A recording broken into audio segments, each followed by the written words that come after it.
Bom, vamos lá, pessoal. Antes de iniciar essa palestra 3, eu peço gentilmente, novamente, para vocês seguirem nas redes sociais, #MetroLegal e #Nemesp. Bom, vamos lá, neste momento apresentamos a palestra 3, com o tema O Brasil está preparado? Essa palestra é de um convidado internacional que gentilmente gravou um vídeo para a Nemesp sobre o assunto.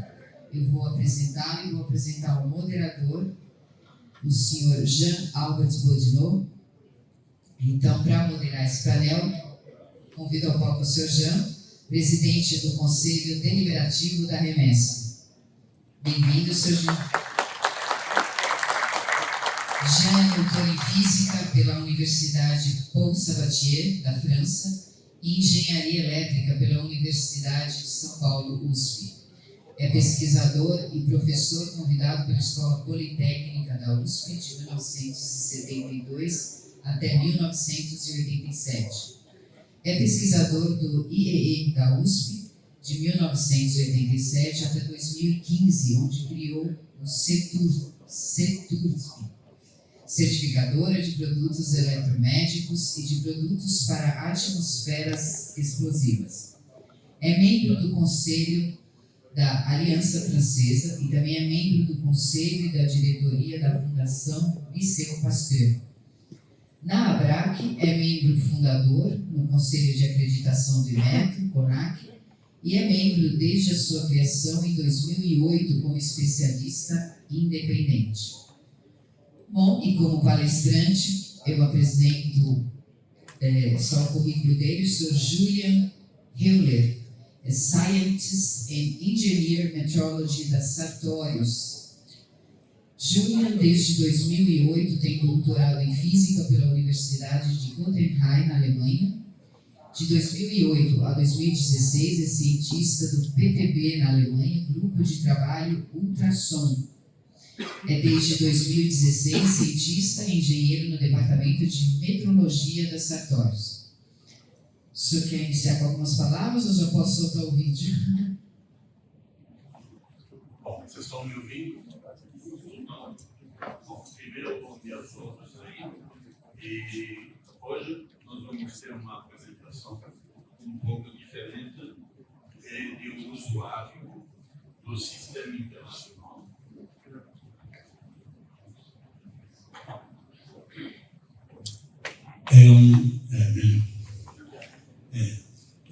Então, é um usuário do sistema internacional. Isso não quer dizer que ele não participou, eventualmente, da legislação, tanto da Alemanha quanto internacional, ou da implementação, mas realmente vamos ter a opinião do usuário, e assim que eu entendo o que vocês vão ver.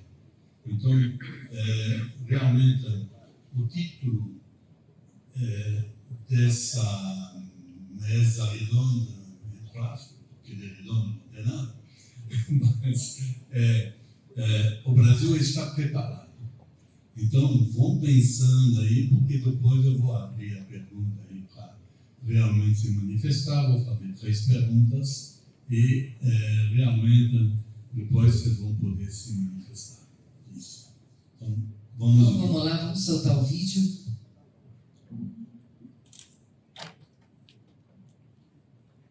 Eu vou pedir a licença para assistir de frente aqui mesmo.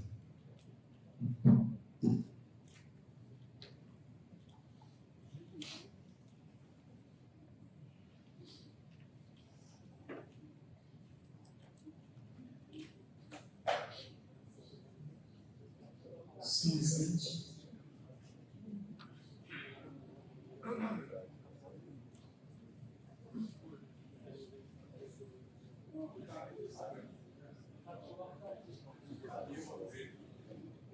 Só um instante, gente, caiu a rede, então o vídeo não funciona.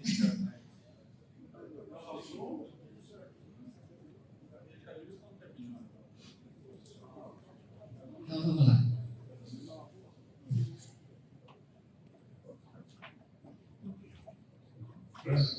Hello to this presentation. We feel very honored to be invited to this seminar. My name is pleasure for us to provide to you our view on global trends in digitalization for legal metrological control. My name is Julian Haller. I'm a scientist of engineering metrology at the Metrology Department since 2016, and I will guide you through this presentation. The structure of this presentation will be as follows. I will start with a brief introduction of Sartorius and then proceed to the topic of digitalization in legal metrology. There we'll start with a short summary of the status quo, then briefly present some important current projects, and finally show you the future vision of legal metrology control in a digitalized environment. So as mentioned, I would like to start with a brief introduction of Sartorius, who we are and what we are doing. Sartorius was founded in 1870 by Julian Sartorius after he developed a mechanical balance with hitherto unknown precision and accuracy. Since then, Sartorius has introduced several developments and innovations to the weighing sector, being a well-known manufacturer of high-quality weighing instruments since more than 150 years. Weighing technology still is an important part of the company's lab products and services division. A second milestone of the company history happened almost 100 years ago in 1927, when membrane filters were added to the company's portfolio, which was the basis for the development of the Bioprocess Solutions division. Nowadays, Sartorius has more than 60 locations worldwide, with Göttingen in Germany still being the headquarters. The company had 14,000 employees at the end of 2021 and has meanwhile, over the course of 2022, exceeded the number of 16,000 employees. The sales revenue was almost 3.5 billion in 2021, and the company's target is to achieve 5 billion in 2025.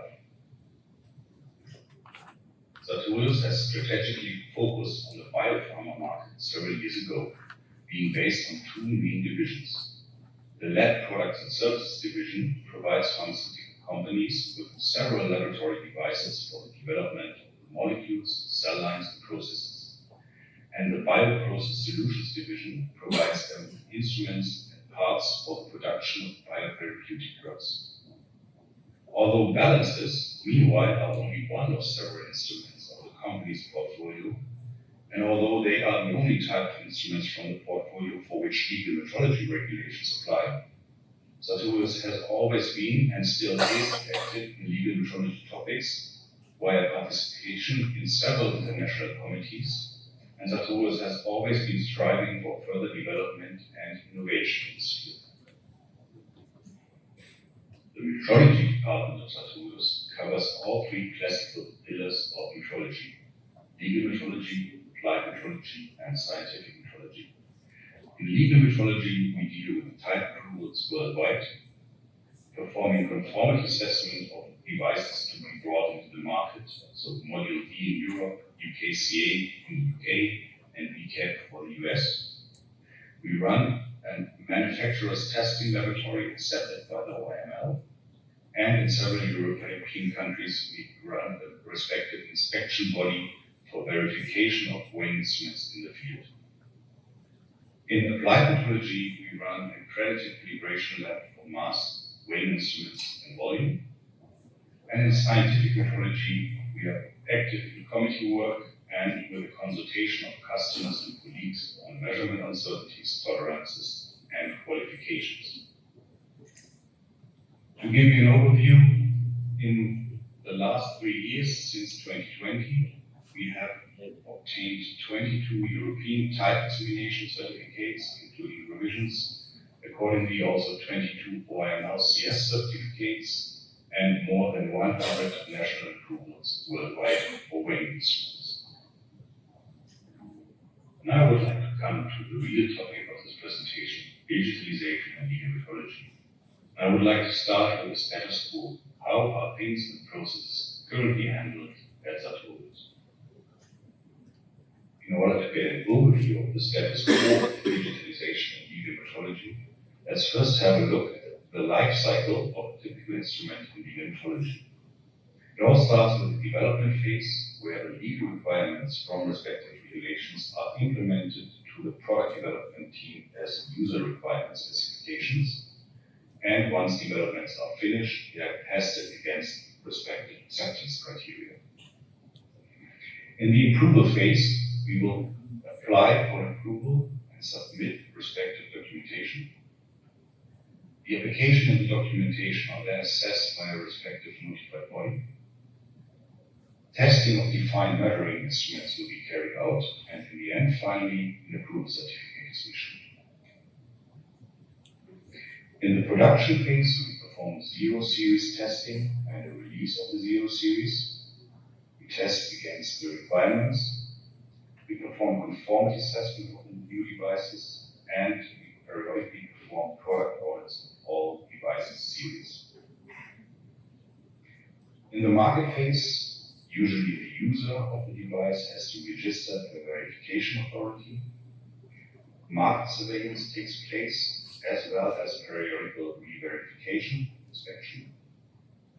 In case of new software versions, there might be an update after having a respective revision of the approval, and it might happen that an instrument has to be returned in service with a respective re-verification afterwards and an inspection report. Concerning digitalization, let's have a look at the tools and formats that Julius is using for these steps. So in the development phase, we have the respective requirements and all documentation in a system called Polarion. In the approval phase, we usually submit everything as files, so it might be images, Word files, Excel files, PDF files. In the production phase, we of course have tools like SAP for ERP purposes, or Tableau for business intelligence purposes, to optimize efficiency of the production and to have an overview of production. In market phase, there might be the possibility to enter information to verification authorities via a respective web interface or PDF sent via email to the verification authorities. It is eye-striking that through all these steps, similar information is needed, transferred, and assessed. For example, the software version, the MBE of the devices, compliance with the respective requirements, dates of conformity assessment, verification, repair, and many others. So the status quo at Sartorius, and probably also at other manufacturers, is that all information that is necessary for the life cycle of the instrument is available somehow digitally, but it is not fair, which means findable, accessible, interoperable, and reusable. So it will not be easy to find the respective information due to the different formats. The same applies for accessibility. It will not be accessible easily due to the different formats, and also not interoperable and not reusable. The drawbacks or pains of this not fair data is that you have several copy and paste errors, misunderstandings, and need for clarifications. Values might be transferred without or with the wrong units, and the same information has to be entered again and again through the life cycle of such an instrument. Let's now have a look at several project collaborations that are currently going on concerning digitalization in legal metrology. The first project I'd like to mention is the development of the so-called digital schema X, which is a very promising approach driven by the German National Metrology Institute, PTV. You might be familiar already with the approach for harmonized machine-readable schema for digital calibration certificates, the DCC. And the idea of the digital schema X is to expand this approach to other certificates and protocols in metrology by defining similar schemata.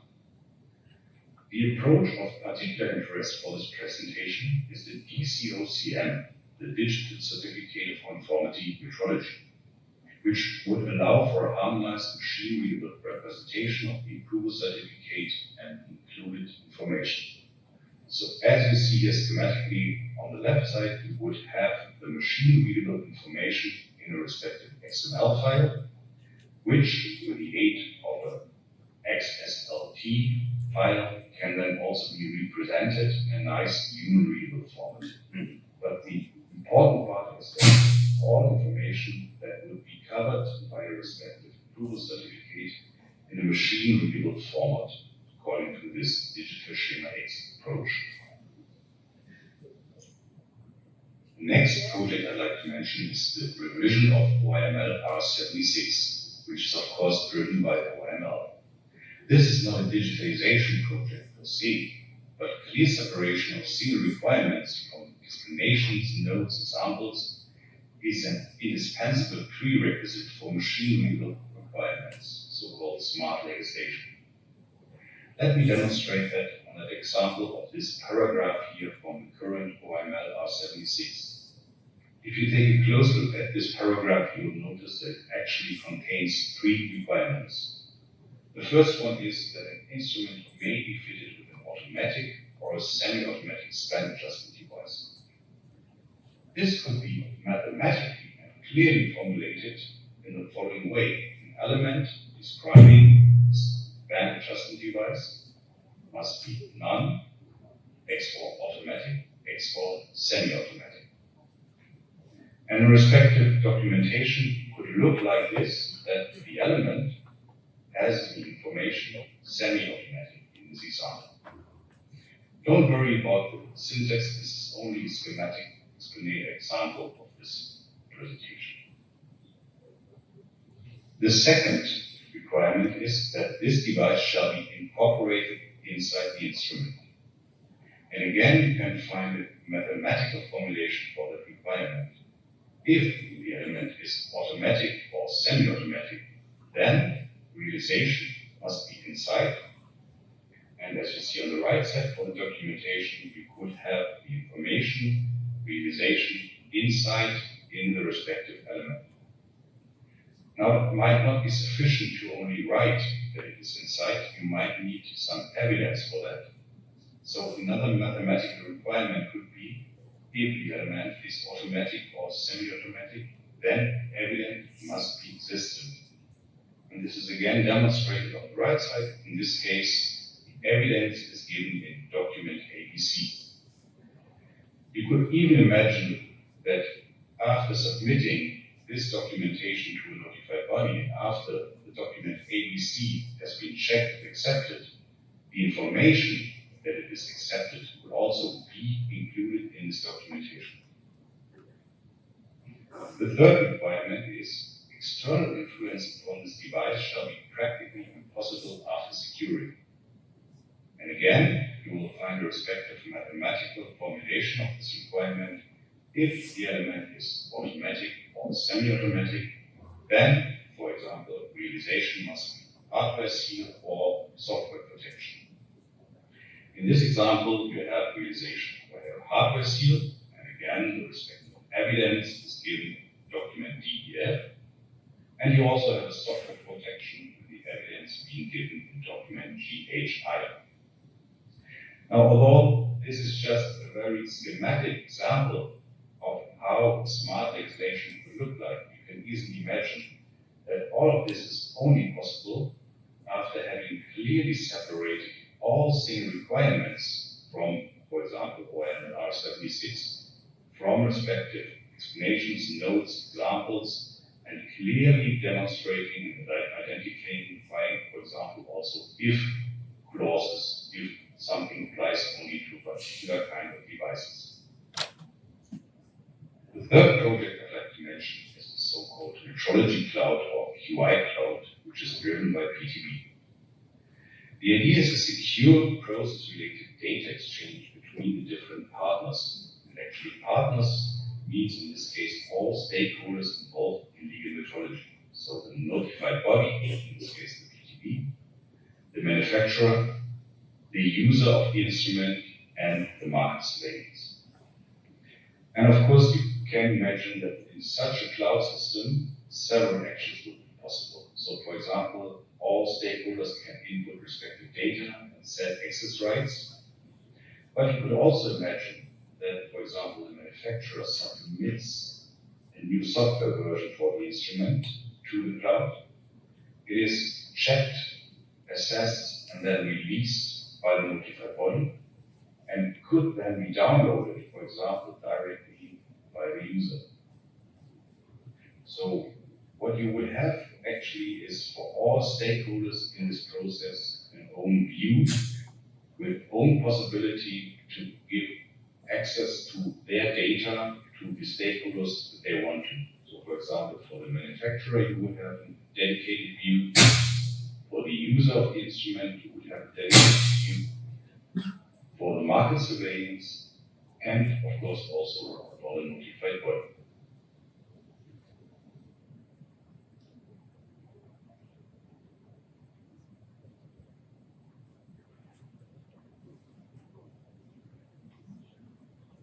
There are, of course, a lot of projects and collaborations going on concerning digitalization and legal metrology that I cannot all present in detail, but at least would like to briefly mention.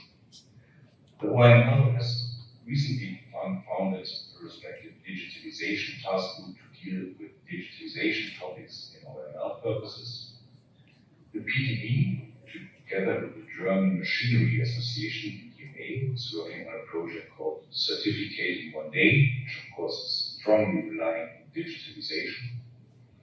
And WELMEC, the European Corporation in Legal Metrology, is currently founding a digitalization group and has a working group 7 software, which is dealing with general software topics. And for example, in the subgroup for the recast of the WELMEC Guide 7.2, which contains the requirement to software of measuring instruments in legal metrology, is applying more and more risk assessment approaches for the respective software. And now let's finally come to the vision. How can processes in legal metrology look like in the future due to the changes of digitalization?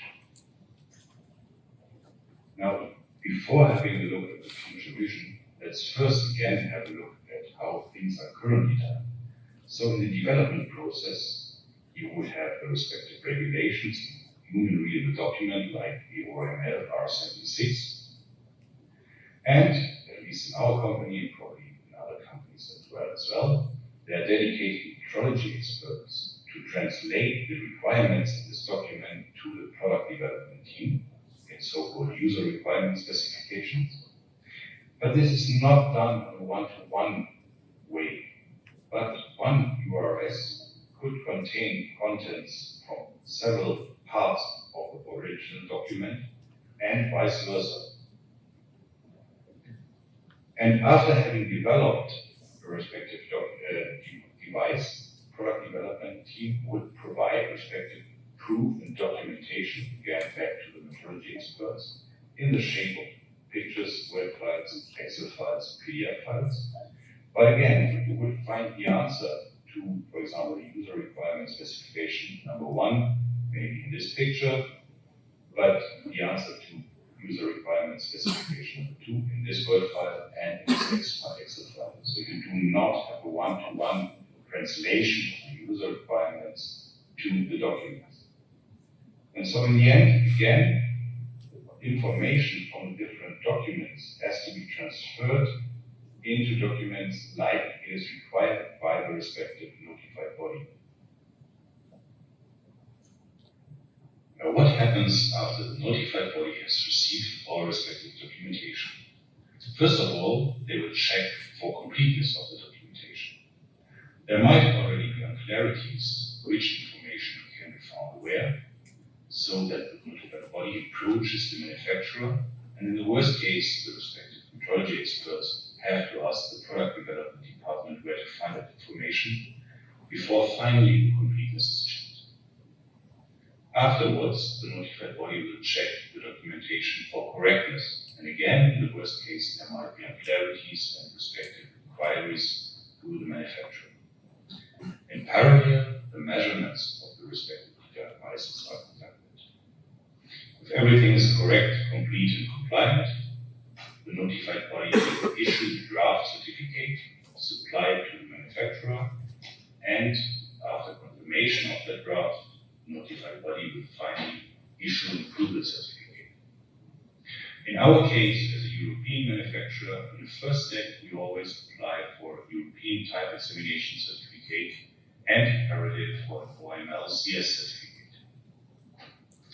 After this first step of approvals, we would then submit the European type examination certificate and the OML CS certificate to notified bodies of countries which are not OML CS utilizers, like Brazil. Even if they are formally not accepted, we consider it as a proof of compliance to be submitted to the notified body. But there again, of course, the same process starts, so documentation is checked for completeness, checked for correctness, the measurements are conducted, the draft might be issued and confirmed before we receive the final approval certificate. It looks a little bit different for countries which are OML CS utilizers, where we only submit the OML CS certificate to the notified body.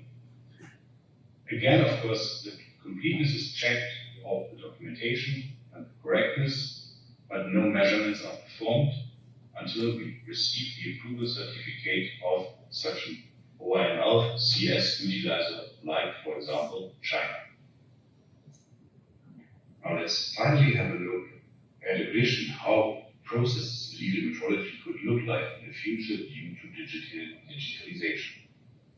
You would still have human-readable formats of the regulation, but in parallel there would be machine-readable versions of the regulation, a collection of mathematically clear requirements.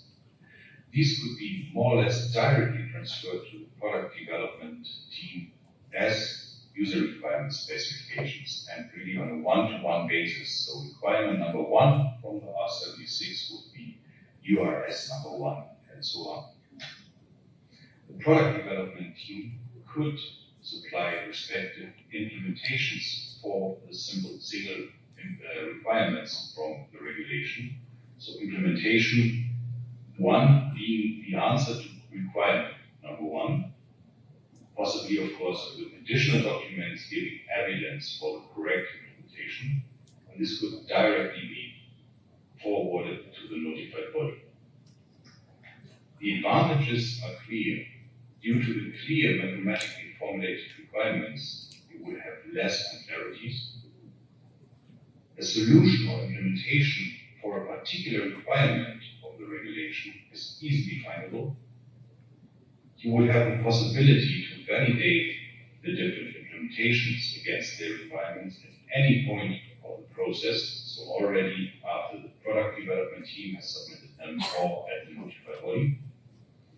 The information provided in the collection of implementations is reusable for other further steps in the legal metrology lifecycle, and of course, as such, you save time and money.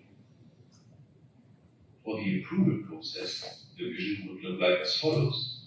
The implementation collection as documentation, together with the respective evidences, is transferred to a respective cloud system, where it is automatically checked for completeness. Different notified bodies all over the world can in parallel check for correctness and confirm that everything is complete and correct, that the evidence is accepted, and respectively then submit, of course, the certificates or even better, machine-readable digital certificates of conformity, which can then be transferred to certificates.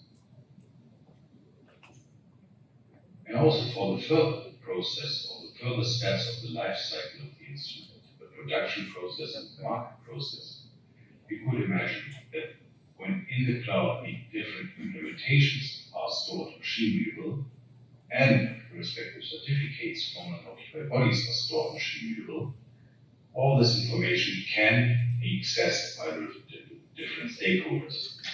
For example, the manufacturer could at any time submit revision information, which would then, of course, have to be accepted again by the notified bodies. In production, the manufacturer can validate parameters of the devices against the approved implementations, and the manufacturer can provide additional conformity assessment data, product audit data, and zero-series data to this cloud system.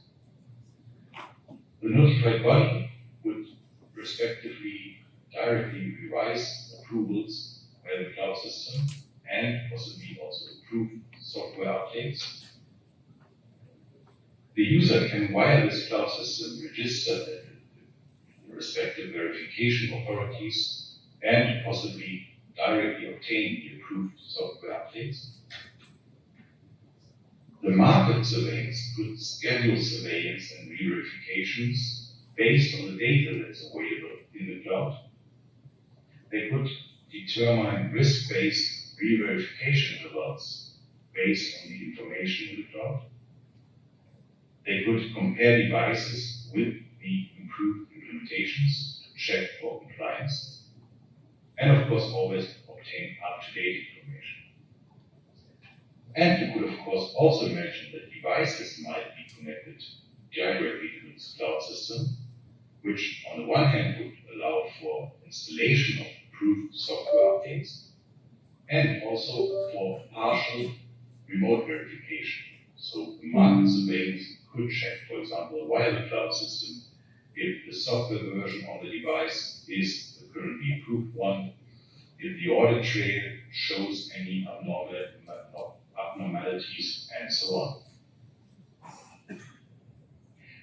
To summarize this presentation, it is no big surprise that digitalization can and will serve all involved stakeholders in legal metrology by reducing transmission and copy and paste errors, by saving time and money, and by easing and optimizing processes. It is a very important point from our view that regulations must be very well structured to become machine readable in the future. We think that a trustworthy cloud concept, as demonstrated, is needed.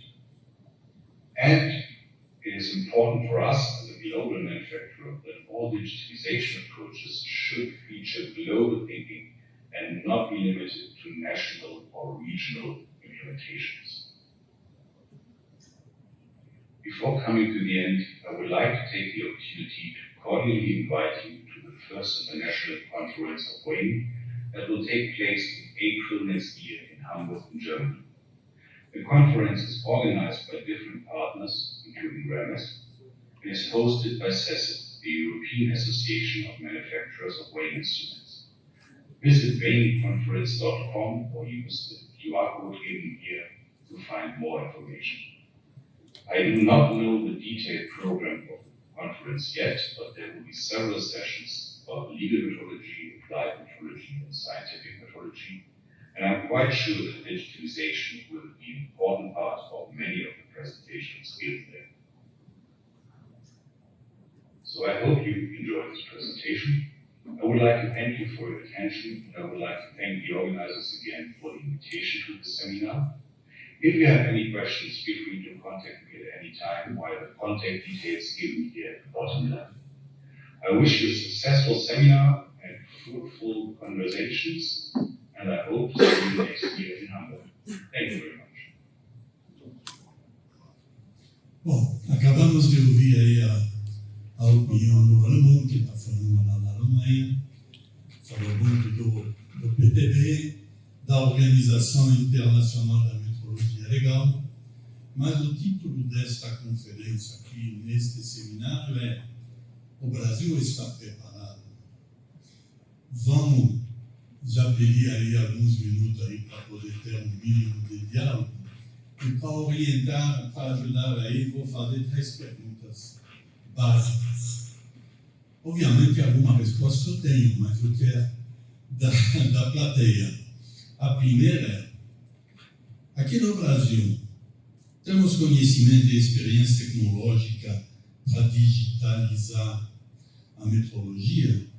Ontem nós tivemos, o dia todo aí, realmente nós falamos a respeito disso e ficou evidente que digitalizar a metrologia não é suprimir o papel por formato PDF, é muito mais do que isso. Então vai a minha primeira pergunta. A segunda pergunta é, não estou olhando ninguém no invento aí. Temos conhecimento e experiência suficiente aí em metrologia para digitalizá-la? E a terceira é, se a gente demorar muito ou não fizer essa digitalização, quais são os riscos para o país, para a comunidade meteorológica do país? Tem risco nisso aí. Então, olha, o Celso pediu a palavra aí, é para desligar, mas depois o Celso vai falar no final aí, vou convidar. Alguém quer se manifestar? Cartão.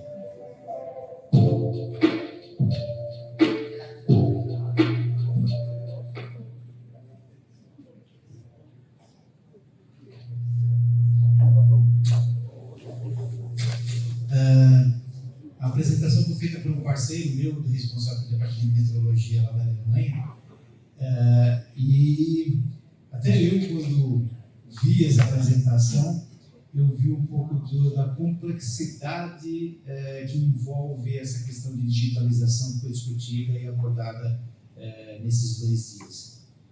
Ferramentas existem, possibilidades e vontades também são premissas, mas eu vejo assim algo muito complexo.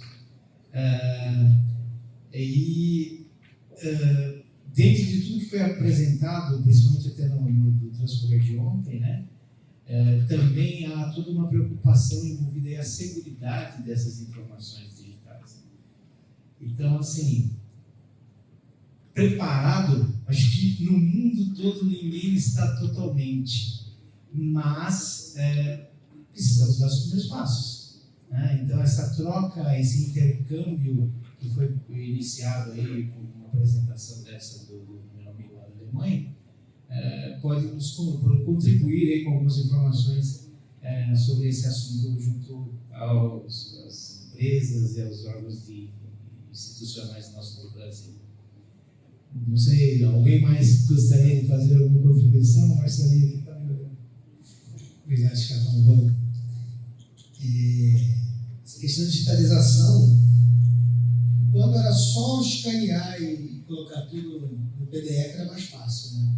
Agora que a gente descobriu que é mais que isso, a coisa está bem mais difícil, complexa, porém, eu acho que ela é necessária. A meteorologia não tem muito digitalizada, então a meteorologia não vai poder ser diferente.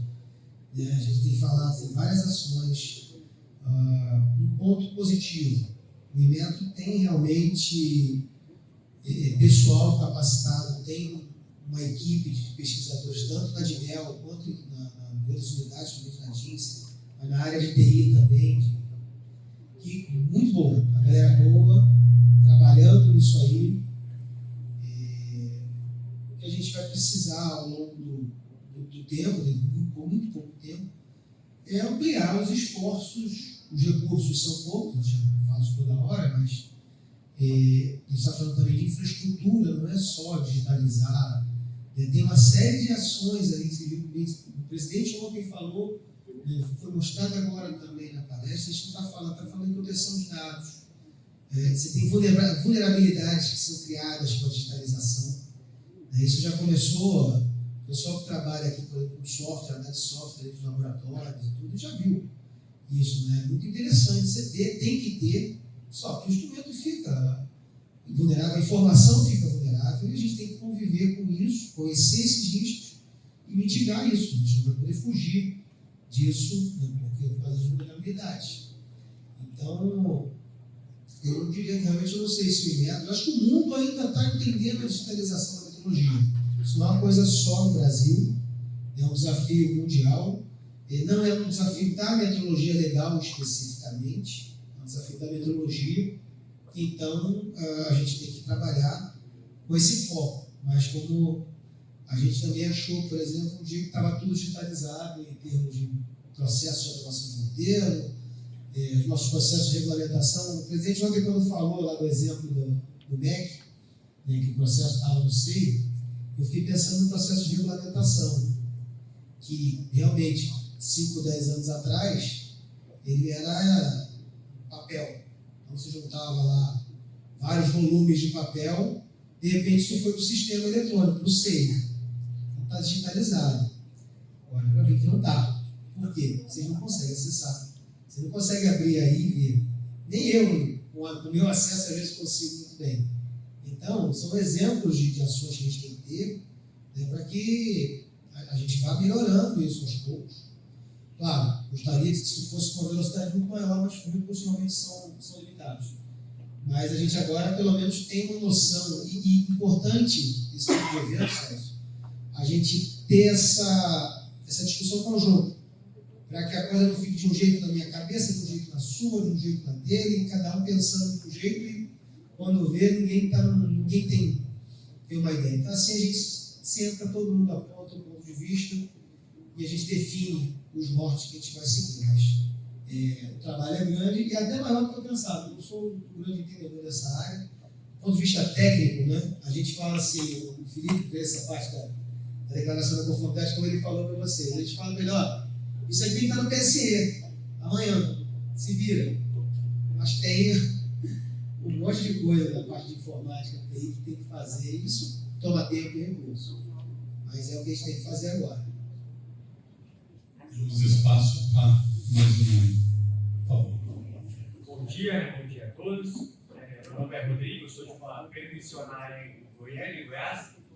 É o que a gente vem, né, a apresentação que foi nos mostrada agora, vem no intuito que o Jeff da Alfa já ponderou ontem para nós, que é a necessidade da infra de TI. Né? Hoje, o mundo hoje está com os olhos voltados para isso, Uber, todo esse desenvolvimento tecnológico na área da TI. Né? Hoje a gente não pode mais pensar em provavelmente lançar algum equipamento que não vá ter algum tipo de comunicação, algum tipo de rede, algum tipo de acesso. Né? Então, assim, o Gerson poderou bem que eu sou formado em tecnologia de redes de computadores, então é a minha área, né? Então é uma coisa que a gente defende há muito tempo, que internet das coisas, daqui a pouco essa nova tendência, né, não vai escapar de nenhum dos setores. Né? Acho que é um desafio da metrologia, né, na área que a gente está envolvida, mas não vai escapar de nenhum dos setores da sociedade, de modo geral. Né? E a busca maior, eu acredito que tem que ser, como essas parcerias, igual o Gerson falou, a gente tem, né, na parte privada uma facilidade maior em ter gente de tecnologia, de se trabalhar a tecnologia, e o caminho provavelmente vai ser mais encurtado com esse tipo de evento que a gente está tendo hoje, e trazer esses profissionais, essas empresas, esses fabricantes, para, junto com o Inmetro, desenvolver a melhor maneira, né, da gente se adequar o mais rápido possível, para fazer parte do mundo, né, para que os equipamentos do Brasil consigam atingir aí também o globo. Não a gente está sempre atrás do que está acontecendo no mundo. Né? É uma maneira de a gente estar à frente, né, desenvolver isso cada vez mais rápido, entendendo essas demandas, para estar à frente do mundo nesse tipo de posicionamento. Né? Obrigado. Mais uma pergunta, né?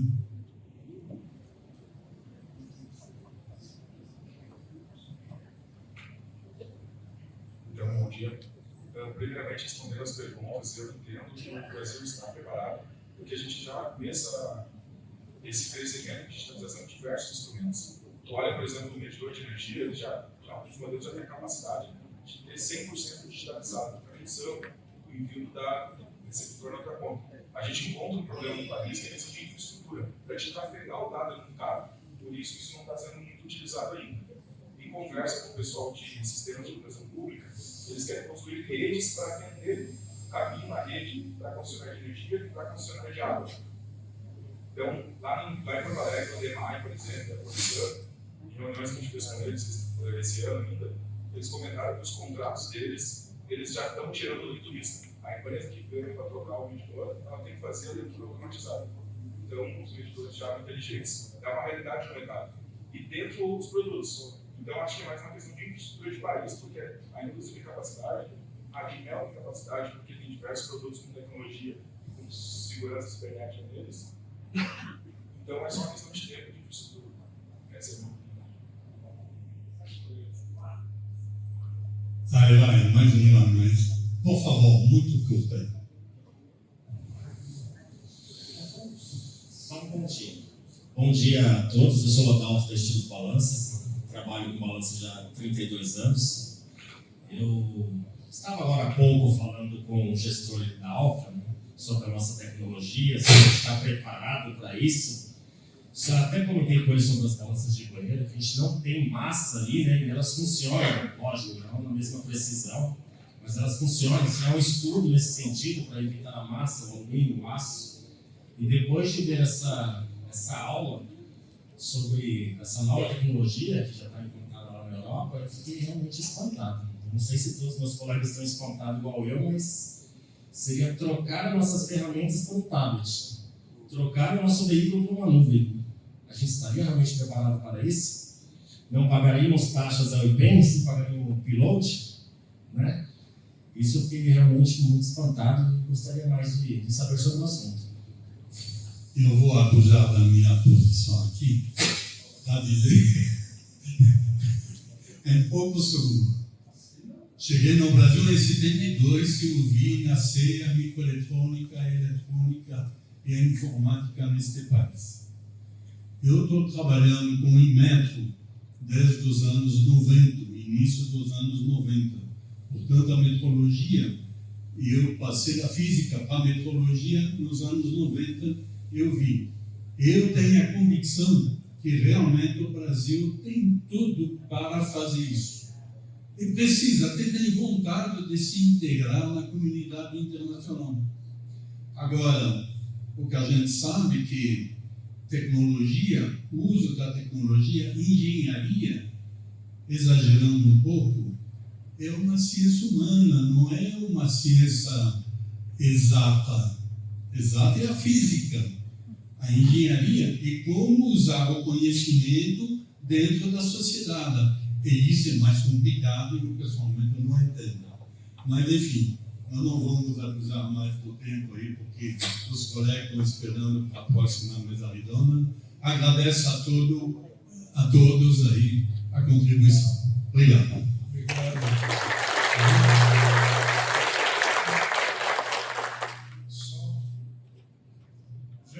Vem aqui, assim a gente ganha tempo, que a gente já vai tirando uma foto enquanto eu dou uma informação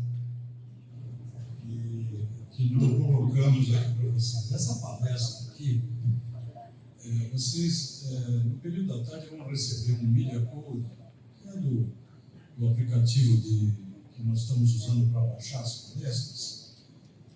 Eu vou passar para vocês o Media Code, onde vocês vão baixar todas as palestras, de ontem e de hoje. Mas por que eu estou falando isso? Porque vai aparecer nessa palestra do Dr. Julian Haller o link do YouTube para vocês assistirem quantas vezes vocês quiserem, conhecerem um pouquinho mais, porque foi feito de forma rápida. E esse conteúdo vai estar disponível para todos vocês. É isso que eu gostaria de falar. Tá bom? Já, mais uma vez, muito obrigado. Parabéns pelo trabalho e